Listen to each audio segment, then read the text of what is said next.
Hi నమస్తే welcome to Myra media. నేను మీ కేవీఆర్. తెలంగాణ రాజకీయాల్లో ఒక పెద్ద బిగ్ ట్విస్ట్ చోటు చేసుకుంది. ఈ నెల 19న సుప్రీంకోర్టులో కల్వకుంట్ల కవిత పిటిషన్కు సంబంధించిన విచారణ ఇంకా రాకముందే ఎన్ఫోర్స్మెంట్ డైరెక్టరేట్ అధికారులు మొత్తం 10 మందితో కూడిన బృందం ఈరోజు కల్వకుంట్ల కవిత ఇంటికి వచ్చి ఎంక్వైరీ చేశారు. సుమారు 4 గంటల పాటు ఆమెను ప్రశ్నించిన తర్వాత అరెస్ట్ వారెంట్ జారీ చేశారు. ఈరోజు 8:45 ఆమెను ఢిల్లీకి ప్రత్యేక ఫ్లైట్లో తీసుకెళ్లేందుకు మొత్తం సమాయత్తమయ్యారు. నిజానికి అంటే ఢిల్లీ లిక్కర్ స్కాము 2022 ఆగస్టు సెప్టెంబర్లో వెలుగులోకి వచ్చింది. అప్పట్లో పంజాబ్కు సంబంధించిన ఆప్ పార్టీకి 100 కోట్లకు పైగా నిధులు ఇచ్చి ఢిల్లీ లిక్కర్ స్కామ్లో ఆమె అంటే తనకు మేలు జరిగేలాగా ఒప్పందం చేసుకుంది. క్విడ్ ప్రోకో జరిగిందని చెప్పి తొలిసారిగా వెలుగులోకి వచ్చిన ఇన్సిడెంట్ అనమాట. ఆ తర్వాత ఇదే కేసులో ఢిల్లీ మాజీ ముఖ్యమంత్రి ఆప్ నెంబర్ 2 మనీష్ సిసోడియాను అరెస్ట్ చేశారు. తర్వాత అదే పార్టీకి చెందిన సంజయ్ సింగ్ మరో ఎంపీని కూడా అరెస్ట్ చేశారు. ఇంచుమించు వాళ్ళు 1.5 సంవత్సరం కాలంగా తీహార్ జైల్లో ఊచలు లెక్క పెడుతున్నారు. ఈ టైంలో ఈ ఢిల్లీ లిక్కర్ స్కామ్కు సంబంధించి ఎంతోమందిని అరెస్ట్ చేశారు. అందులో భాగంగా అరుణ్ రామచంద్ర పిల్లై, తర్వాత కవితకు పిఏగా పనిచేసిన బుచ్చిబాబు, ఆమెతో పాటు అభిషేక్ బోయిన్పల్లి, మాగుంట శ్రీనివాసులు రెడ్డి, శరత్ చంద్రారెడ్డి లాంటి వాళ్ళు చాలామందిని ఈ కేసులో మనీ లాండరింగ్ జరిగిందని చెప్పి ఎంక్వైరీ చేశారు. వీళ్ళంతా కూడా గతంలో ఎన్ఫోర్స్మెంట్ డైరెక్టరేట్ ముందు అప్రూవర్గా మారిన సందర్భాన్ని కూడా మనం గతంలో చూసినాం. అయితే పలు సందర్భాల్లో కవితకు ఈడీ అండ్ సిబిఐ కూడా 41B కింద సెర్చ్ వారెంట్ నోటీసులు కూడా జారీ చేసి ఎంక్వైరీకి హాజరు కావాలని చెప్పి పలుమార్లు పిలుపునిచ్చారు. అయినా కూడా గత ఏడాది మార్చి 2023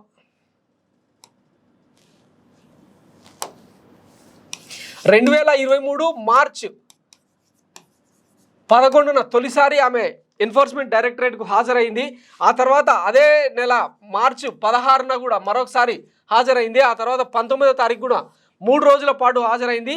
అయితే చివరగా ఈ కేసులో ఆమె అంటే సుప్రీంకోర్టులో కేసు వేసి ఒక మహిళగా తనకుండే హక్కుల గురించి గతంలో నళిని చిదంబరం మాజీ కేంద్ర మంత్రి, మాజీ కేంద్ర హోంమంత్రి చిదంబరం భార్య నళిని చిదంబరం కేసు వ్యవహారంలో ఎట్లయితే తన విచారించారో అట్లాంటి హక్కులే తనకు కావాలని చెప్పి కవిత సుప్రీంకోర్టులో పిటిషన్ వేశారు. అయితే అవన్నీ కూడా చెల్లుబాటు కాకుండా పోయినాయి. ఫైనల్గా రేపు అంటే అరవింద్ కేజ్రీవాల్ ఢిల్లీ ముఖ్యమంత్రిని అరెస్ట్ చేయాలంటే ముఖ్యంగా ఈమె వాంగ్మూలం అవసరం. ఇంకొకటి ఆ ఢిల్లీ లిక్కర్ స్కామ్లో మనీ లాండరింగ్కు పాల్పడలేదని చెప్పి కవిత నిరూపించుకోవాల్సిన అవసరం ఉన్న నేపథ్యంలో ఆమెను ఈరోజు అరెస్ట్ చేశారు. ఫైనల్గా ఇకపోతే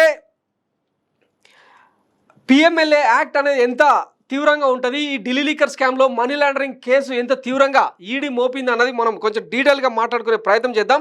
ఇకపోతే ఈరోజు జరిగిన పరిణామాలను ఒకసారి మనం బేరీజ్ వేసుకుంటే మొత్తం 10 మందికి పైగా అధికారుల బృందం, ఈడీ అధికారుల బృందం కల్వకుంట్ల కవిత ఇంటికి నందినగర్లోని తన ఇంటికి వచ్చి 4 గంటల పాటు సోదా చేసి 2 సెల్ ఫోన్లను, మరికొన్ని ల్యాప్టాప్లను, ఇతర ఎవిడెన్సెస్ను కూడా కలెక్ట్ చేసిన సందర్భాన్ని చూసాం. అయితే ఆమెను అరెస్ట్ చేస్తున్నారన్న వార్తల నేపథ్యంలో మాజీ ముఖ్యమంత్రి కేసీఆర్ అండ్ మాజీ మంత్రులు హరీష్ రావు, తర్వాత కేటీఆర్, ఈ ముగ్గురు కూడా కొద్దిసేపు భేటీ అయిన తర్వాత వాళ్ళు కవిత ఇంటికి చేరుకున్నారు.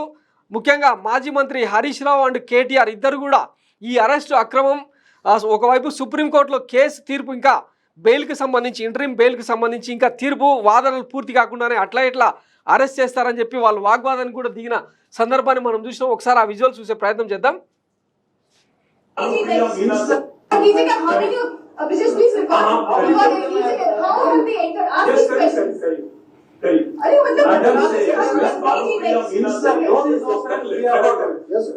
Madam Bhanupriya Meena says,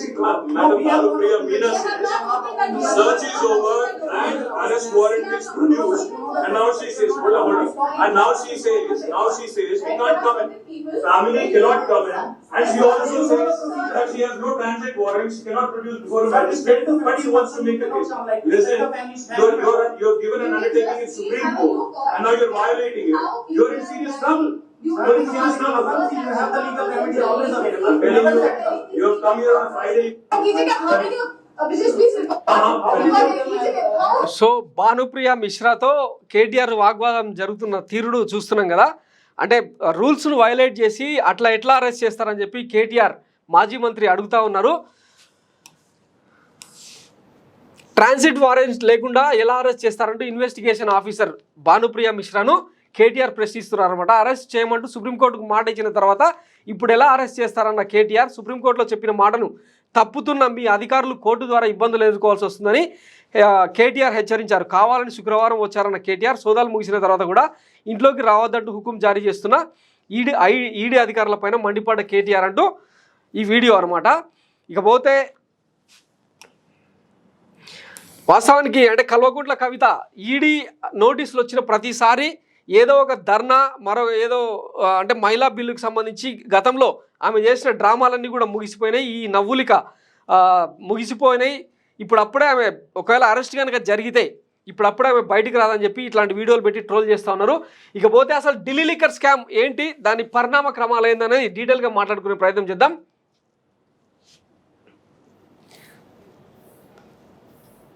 2021లో Delhi అంటే ఆమ్ ఆద్మీ సర్కారు 2021లో ఢిల్లీ లిక్కర్కు సంబంధించిన పాలసీని మారుస్తూ కొత్త చట్టాన్ని తీసుకొచ్చింది అనమాట.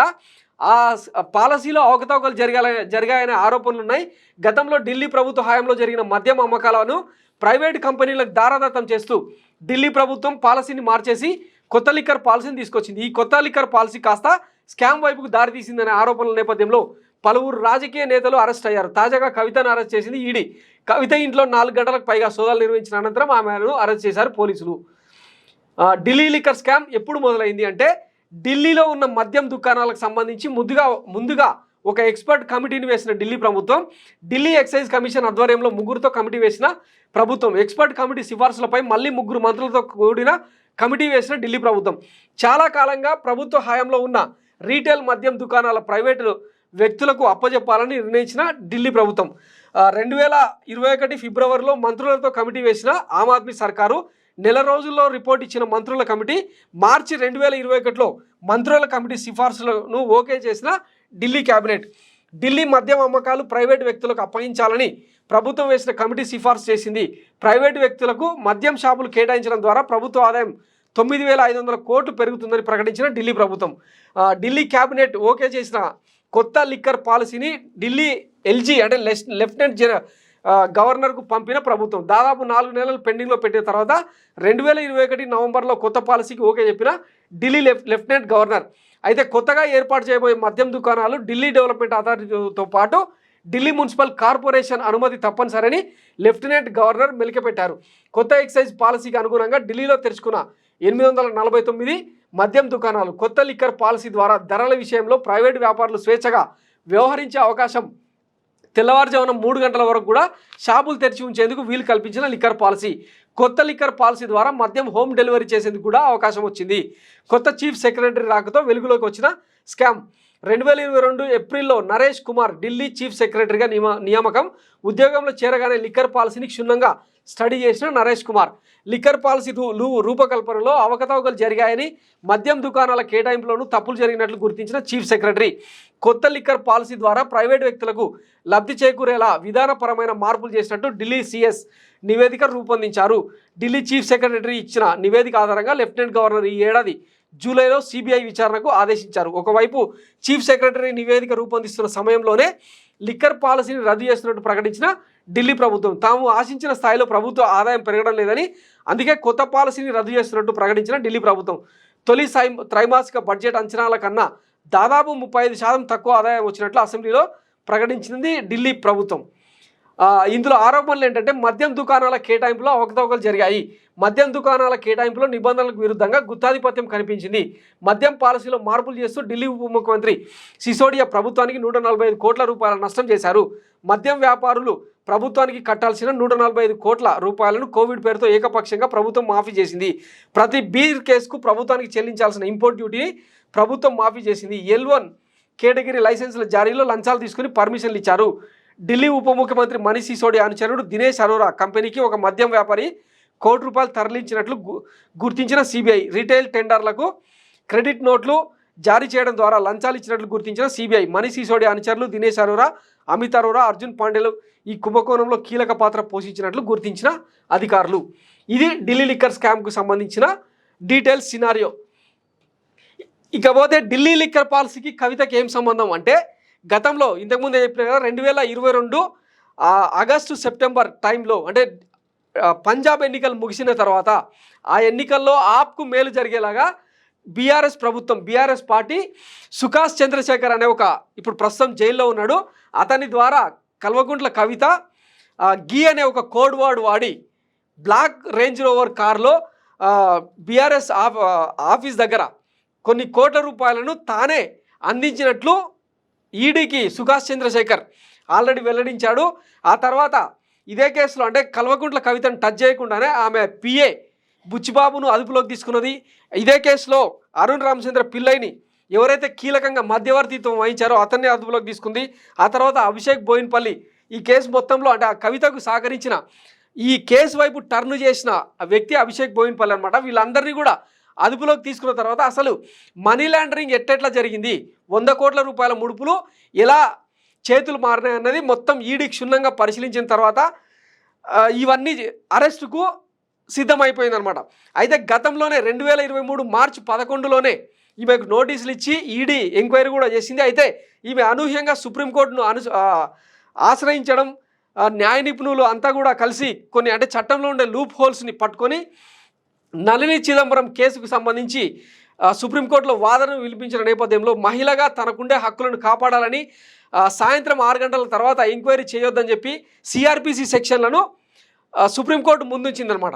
అయితే ఇక్కడ మనం గమనించాల్సింది ఏంటంటే, ఈ ఎన్ఫోర్స్మెంట్ డైరెక్టరేట్ అనేది ఒక స్వతంత్ర న్యాయ వ్యవస్థకు సంబంధించిన వ్యవహారం. ఈడీ అనేది ఎట్లా పనిచేస్తుందంటే డీటెయిల్గా చెప్పే ప్రయత్నం అనమాట. పిఎంఎల్ఏ యాక్ట్ అనేది తీసుకొచ్చారు అనమాట ఈడీ. పిఎంఎల్ఏ యాక్ట్ 2002 అనేది ఒక చట్టం, తీవ్రమైన ఆర్థిక నేరాలకు సంబంధించిన చట్టం అనమాట ఇది. దీనికి ఎన్డీఏ సర్కారు అధికారంలోకి వచ్చిన తర్వాత, మోడీ సర్కారు వచ్చిన తర్వాత తీవ్రంగా మార్చిరనమాట. అంటే ఆర్థిక నేరాలను అరికట్టేందుకు ప్రపంచవ్యాప్తంగా అమెరికా, ఇంగ్లాండు, స్కాండినేవియన్ కంట్రీస్ ఇట్లా చాలా రకాల దేశాల్లో ఐక్యరాజ్య సమితిలో ఒక తీర్మానం చేసిరనమాట. ఆర్థిక నేరాలను అరికట్టేందుకు, మనీ లాండరింగ్ను అడ్డుకునేందుకు ఈ చట్టాన్ని తీసుకొచ్చారనమాట. ఇది భారతదేశంలో పిఎంఎల్ఏ యాక్ట్ కింద దీన్ని అమలు చేశారనమాట. దీని ప్రకారం ఏంటంటే, ఇందులో సెక్షన్ 22, 23, 24 అనే యాక్ట్స్ తీవ్రమైన అభియోగాలు మోపుతుందన్నమాట ఈడీ. అంటే అన్నింటినీ సేకరించిన తర్వాతనే ఈ సెక్షన్ల కింద అభియోగాలు మోపుతుంది. వీటి ప్రకారం ఏంటంటే, సదరు నిందితులు ఎవరైతే ఉన్నారో, ఈడీ మోపబడిన నేరారోపణ ఏదైతే ఉందో వాటికి సంబంధం లేదని చెప్పి నిందితులు ఎవరైతే ఉన్నారో వాళ్ళని నిరూపించుకోవాల్సిన అవసరం ఉంటుందన్నమాట. ఇక ఈడీ అనేది it self A judiciary system అనమాట. అంటే కోర్టులకు అది జవాబుదారీ మాత్రమే తప్ప స్పెషల్గా తనకు తాను ఒక కోర్టుగా వ్యవహరించే అవకాశం ఈడీకి ఉంటుందన్నమాట. సో సుప్రీంకోర్టుకి వెళ్ళిన సిఆర్పిసి సెక్షన్లు ఇవేవి కూడా పనిచేయవు. ఇప్పుడు కేటీఆర్ మాట్లాడుతున్నట్టు ఇక్కడ చట్టం పనిచేయదన్నమాట. ఈడీకి సంబంధించి, పిఎంఎల్ఏకి సంబంధించిన చట్టానికి సంబంధించిన వ్యవహారం ఇది అనమాట.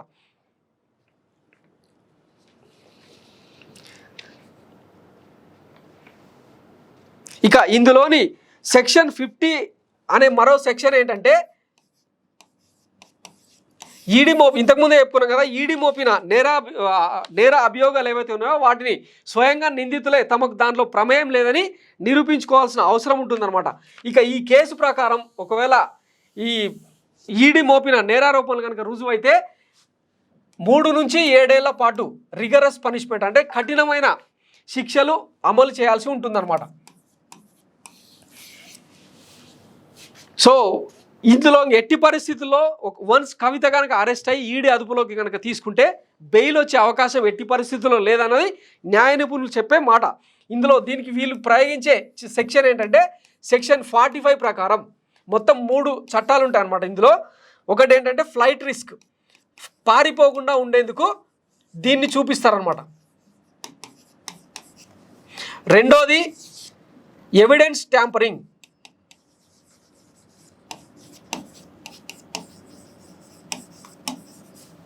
మూడోది విట్నెస్ ఇంటిమిడేషన్,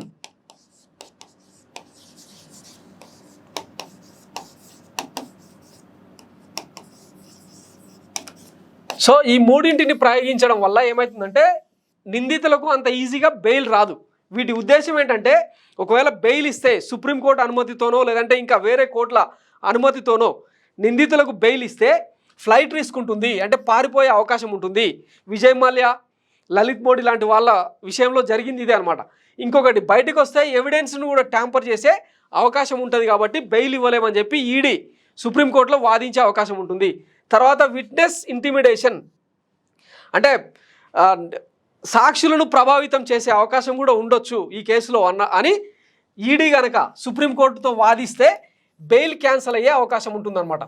సో ప్రస్తుతానికి కల్వకుంట్ల కవిత బయట ఉండడం వల్ల దీని తీవ్రత పెద్దగా జనంలో చర్చకు రావట్లేదు. కానీ ఈ సెక్షన్ల ప్రకారం, ఈ రిస్కుల ప్రకారం బెయిల్ వచ్చే అవకాశం లేదు. ఇంచుమించు ఆమె ఏడాదికి పైగా ఇప్పటిదాకా అంటే మనం చూసినాం కదా, మనీష్ సిసోడియా, తర్వాత సంజయ్ సింగ్, అరుణ్ రామచంద్ర పిల్లై, బుచ్చిబాబు లాంటి వాళ్ళెవరికి కూడా బెయిల్ రాలేదు. వాళ్ళు ఏదో హ్యూమానిటేరియన్ గ్రౌండ్స్లో తమ కుటుంబ సభ్యుల్లోకి ఎవరికైనా అనారోగ్యం పాలైనరనో లేదంటే రకరకాలుగా బెయిల్ కోసం ప్రయత్నించినా కూడా ఎన్ఫోర్స్మెంట్ డైరెక్టరేట్ వాటన్నింటినీ తోసిపుచ్చిందనమాట. సో కవిత విషయంలో కూడా ఇట్లాంటివే జరిగే అవకాశం ఉంది. ఇకపోతే గతంలోనే మనం చూసినాం కొన్ని ఇంచుమించు 150కి పైగా ఫోన్లను ధ్వంసం చేశారు. తర్వాత ఇదే కేసులో పలు డాక్యుమెంట్లను భద్రపరిచిన ల్యాప్టాప్లను, ఇతర ఎలక్ట్రానిక్ డివైస్లను కూడా పెద్ద ఎత్తున ధ్వంసం చేశారు. వాటిని డిస్మాంటిల్ చేసి పగలగొట్టేశారని చెప్పి కూడా ఆరోపణలు ఉన్న నేపథ్యంలో వాటికి సంబంధించిన డాటా మొత్తాన్ని IMEI నెంబర్లతో సహా ఈడీ సేకరించిందనమాట. వాటికి సంబంధించి ఇప్పటికే పలు ఛార్జ్ షీట్లను కూడా సుప్రీంకోర్టులో ఈడీ సమర్పించింది. ఇన్ని పుటప్ చేసిన తర్వాత కూడా ఈమెను అంటే ఎంక్వైరీకి పిలిస్తే రాకపోవడంతోనే ఈరోజు యాక్షన్లోకి దిగింది ఎన్ఫోర్స్మెంట్ డైరెక్టరేట్. అందులో భాగంగా వెలుగు చూసిందే ఈ వీడియో అనమాట. సో మరికొద్ది సేపట్లో ఆమెను అరెస్ట్ చేసి ఢిల్లీకి ఫ్లైట్లో తీసుకెళ్లే అవకాశం ఉంది. వన్స్ ఆమెను కనుక ఈడీ అదుపులోకి కనుక తీసుకుంటే మొత్తంగానే ఈ కేసు ఈమె చుట్టే తిరిగే అవకాశం ఉంది. మొత్తంగా అంటే తెలంగాణలో అప్పట్లో కేసీఆర్ ప్రభుత్వం ఏదైతే ఉందో వాళ్ళకు మేలు చేసేలాగా క్విడ్ ప్రోకో జరిగిందని, ముఖ్యంగా కవితకు పెద్ద ఎత్తున లబ్ధి చేకూర్చేందుకు అంటే 100 కోట్ల ఫండ్కు సంబంధించి లబ్ధి చేకూర్చేందుకే ఢిల్లీ లిక్కర్ పాలసీని కంప్లీట్గా వీళ్లకు అనుకూలంగా మార్చారన్న ఆరోపణలు ఉన్నాయన్నమాట. ఇందులో ఇంకొకటి ముఖ్యంగా మాగుంట శ్రీనివాసులు రెడ్డి, ఒంగోలు ఎంపీ ఎవరైతే ఉన్నారో వైఎస్ఆర్సీపీకి సంబంధించి ఆయన ఇప్పుడు టీడీపీలో చేరారు. కానీ దేశంలో 1/3 లిక్కర్ని ఆయన సప్లై చేస్తారు. లిక్కర్ టైకూన్, లిక్కర్ బ్యారన్ అని చెప్పి మాగుంట శ్రీనివాసులు రెడ్డికి సంబంధించిన ఒక బిరుదు ఉంటుందన్నమాట. లిక్కర్ సామ్రాజ్యం వాళ్ళకి సంబంధించిన లిక్కర్ సామ్రాజ్యంలో ఇందులో కవితనే మాగుంట శ్రీనివాసులు రెడ్డిని కూడా ట్రాప్ చేశారన్న ఆరోపణలు కూడా ఉన్న నేపథ్యంలో ఆయనను కూడా అరెస్ట్ చేసి వాటికి సంబంధించి అంటే ఆధారాలు మొత్తం సేకరించారనమాట. సో ఇది ఈ కేసుకు సంబంధించిన తీవ్రత. ఇక దీనికి సంబంధించి పలువురు న్యాయ నిపుణులతో మాట్లాడే ప్రయత్నం చేద్దాం. మనతో పాటు లైన్లో సుంకర నరేష్ అడ్వకేట్ ఉన్నారు. వారిని అడిగి మరిన్ని వివరాలు తెలుసుకునే ప్రయత్నం చేద్దాం. హలో, నమస్తే అండి. నమస్తే సార్. నమస్తే సార్, మీరు ఇప్పటికే చూసుంటారు కల్వకుంట్ల కవితకు సంబంధించి ఇంచుమించు 10 మందికి పైగా ఈడీ అధికారుల బృందం ఆమె ఇంటికి వచ్చి సోదాలు నిర్వహించి అరెస్టుకు వారెంట్ కూడా జారీ చేసినట్టు వినే ఉంటారు.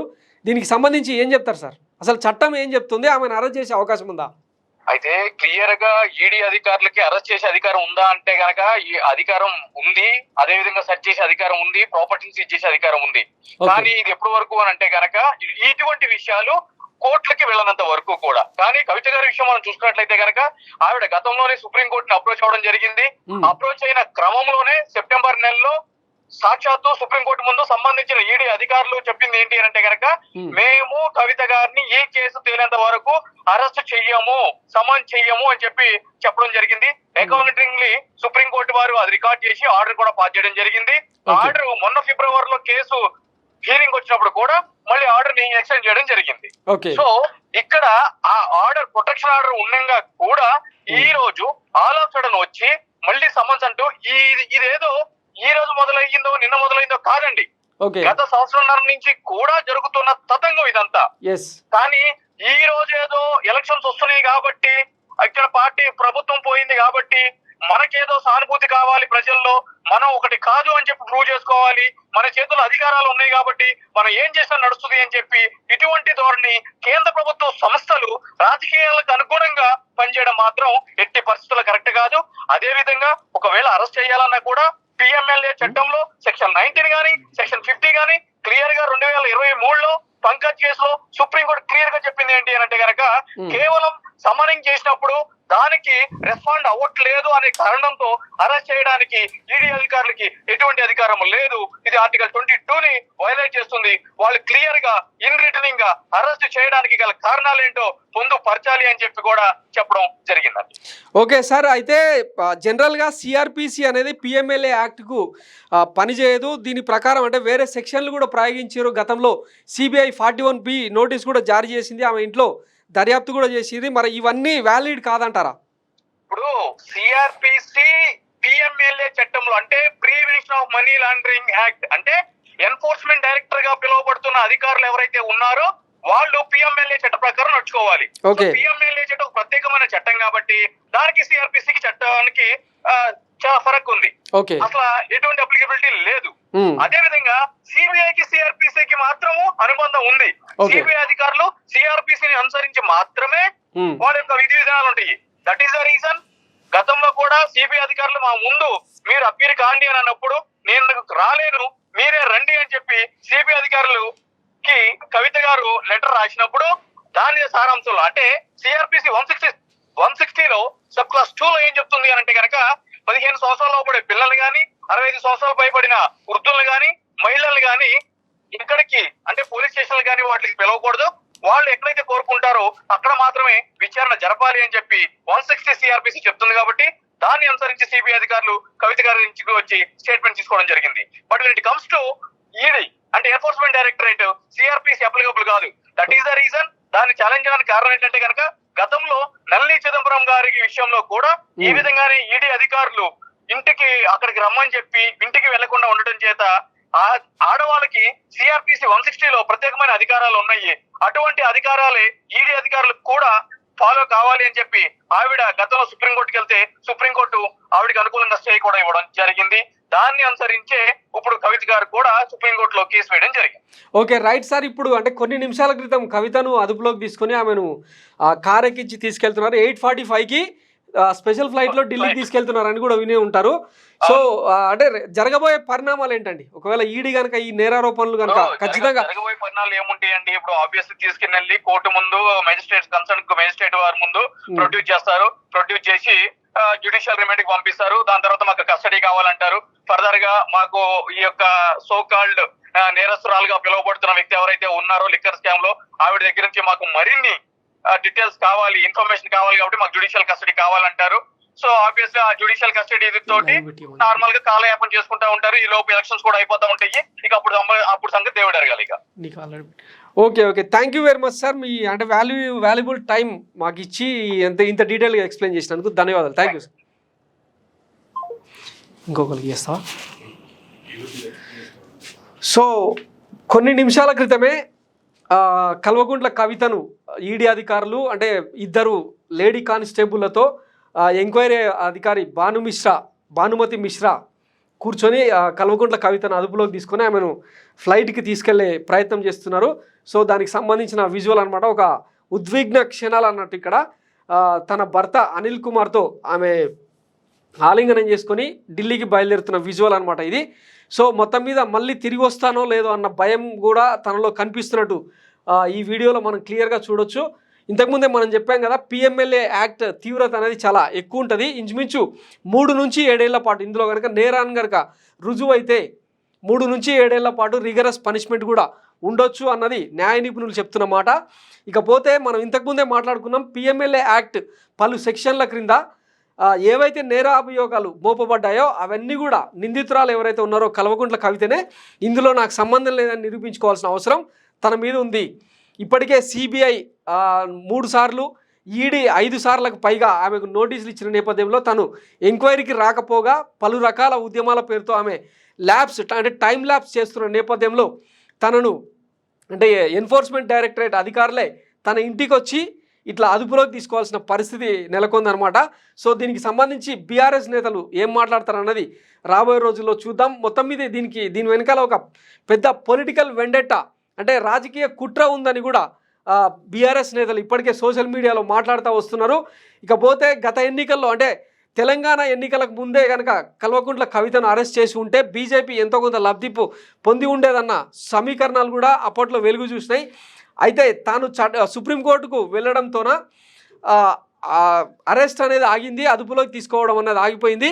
అయితే ఇప్పుడు సరిగ్గా పార్లమెంట్ ఎన్నికల ముందే కల్వకుంట్ల కవితను అరెస్ట్ చేయడం కొంత వివాదాస్పదంగా మారింది. అంటే బీజేపీ బీఆర్ఎస్ మధ్య ఎట్లాంటి రాజకీయ సంబంధాలు లేవు అని నిరూపించుకునేందుకే ఇదంతా చేస్తున్నట్టు బీఆర్ఎస్ వర్గాలైతే తీవ్రంగా ఆరోపిస్తున్నాయి. మరి చూడాలి దీనికి సంబంధించిన ఎఫెక్ట్ ఎట్లా ఉంటుంది. ఒకవైపు అంటే బీఆర్ఎస్ ప్రభుత్వం తెలంగాణలో అధికారం కోల్పోయిన తర్వాతనే ఈ అరెస్టు చోటు చేసుకోవడం పలు వివాదాలకు దారితీస్తుంది. అయితే ఇదంతా అంటే కేసుకు సంబంధించి ఢిల్లీ లిక్కర్ పాలసీకి సంబంధించి ఢిల్లీ లిక్కర్ స్కామ్కు సంబంధించి చేతులు మారిన డబ్బులు మనీ లాండరింగ్కి సంబంధించిన డబ్బులకు సంబంధించిన వివాదాలు ఏవైతే ఉన్నాయో అవన్నీ వెలుగులోకి రాకుండా పోతాయా, లేదంటే ఇది పూర్తిగా రాజకీయ కోణంలో జరిగిన అరెస్టు అని నిరూపిస్తారా, ఏం జరుగుతుందన్నది మనం రాబోయే రోజుల్లో చూడాల్సి ఉంది. మొత్తం మీద కల్వకుంట్ల కవితను ఇప్పుడు అరెస్ట్ చేశారంటే రేపు కానీ ఎల్లుండి కానీ మొత్తం మీద నెక్స్ట్ వీక్లో మాత్రం మరొక బిగ్ వికెట్ ఈ ఢిల్లీ లిక్కర్ స్కామ్లో పడే అవకాశం ఉంది. అది మరెవరో కాదు, మొత్తం ఈ ఎంటైర్ ఢిల్లీ లిక్కర్ స్కామ్లో కీలక వ్యక్తులు అంటే అరెస్ట్ కాకుండా ఉన్నది బయట ఉన్న వ్యక్తులు ఇద్దరు మాత్రమే. వాళ్ళలో ఒకరు కల్వకుంట్ల కవిత, ఆమె ఇప్పుడు అరెస్ట్ అవుతుంది. మరొకరు ఢిల్లీ ముఖ్యమంత్రి అరవింద్ కేజ్రీవాల్, ఆయనకు కూడా ఇప్పటికే 7 సార్లు ఎన్ఫోర్స్మెంట్ డైరెక్టరేట్ నోటీసులు జారీ చేసింది. ఆయన కూడా అంటే ముఖ్యమంత్రి హోదాలో ఉన్న తర్వాత ఆమ్ ఆద్మీ పార్టీని లీడ్ చేస్తున్న నేపథ్యంలో తనకు విపరీతమైన షెడ్యూల్ పార్టీ ప్రక్షాళనతో పాటు ప్రభుత్వంలో కొన్ని సంస్కరణలు అమలు చేయాల్సిన నేపథ్యంలో తాను కోర్టుకు ఈడీకి హాజరు కాలేనని చెప్పి ఆయన రివర్స్లో ఈడీకి ఆయన పంచులు ఇస్తున్న తరుణంలో మరి కల్వకుంట్ల కవిత అరెస్టు తర్వాత అరవింద్ కేజ్రీవాల్ భవితవ్యం ఏమవుతుందన్నది కూడా ఆసక్తికరంగా మారింది. ఇకపోతే ఒకవేళ అరవింద్ కేజ్రీవాల్ అరెస్ట్ అయితే కనుక ఆయన భార్య కవిత కేజ్రీవాల్ నెక్స్ట్ ఢిల్లీకి కాబోయే ముఖ్యమంత్రి కూడా అవుతారని చెప్పి ఇప్పటికే పలువురు రాజకీయ విశ్లేషకులు చెప్తా వస్తున్నారనమాట. ఆమె కూడా ఐఆర్ఎస్ అధికారినే. ఇప్పటిదాకా ఆమ్ ఆద్మీ ప్రభుత్వంలో ఆమె ఎక్కడ జోక్యం చేసుకోలేదు. కానీ అరెస్టుకు సంబంధించి ఇప్పటికే పలుమార్లు అరవింద్ కేజ్రీవాల్ హింట్ ఇస్తూ వస్తున్నారు. తనను ఎట్టి పరిస్థితులను ఈ బీజేపీ ప్రభుత్వం వదలదు, మోడీ సర్కార్ వదలదు. కాబట్టి పార్టీ శ్రేణులు అంతా కూడా సిద్ధమై ఉండాలి, లోక్సభకు అంతా సన్నద్ధం కావాలని చెప్పి ఆయన పిలుపునిస్తూ వస్తున్నారనమాట. సో ఈ నేపథ్యంలో ఇవాళ జరిగిన ఈ ఇన్సిడెంట్ ఏదైతే ఉందో రాజకీయ వర్గాల్లోనే పెద్ద దుమారం రేపుతుందన్నమాట. దీనికి సంబంధించిన ఫర్దర్ డీటెయిల్స్, అసలు ఢిల్లీ లిక్కర్ స్కామ్ ఎట్లా జరిగింది, దానికి సంబంధించిన సీక్వెన్స్ ఏంటన్నది మరో వీడియోలో క్లియర్గా మాట్లాడుకునే ప్రయత్నం చేద్దాం. సో ప్రస్తుతానికి ఇది ఢిల్లీ లిక్కర్ స్కామ్కి సంబంధించిన అప్డేట్. సో చూస్తూనే ఉండండి మైరా మీడియా. నేను మీ KVR signing off. Thank you.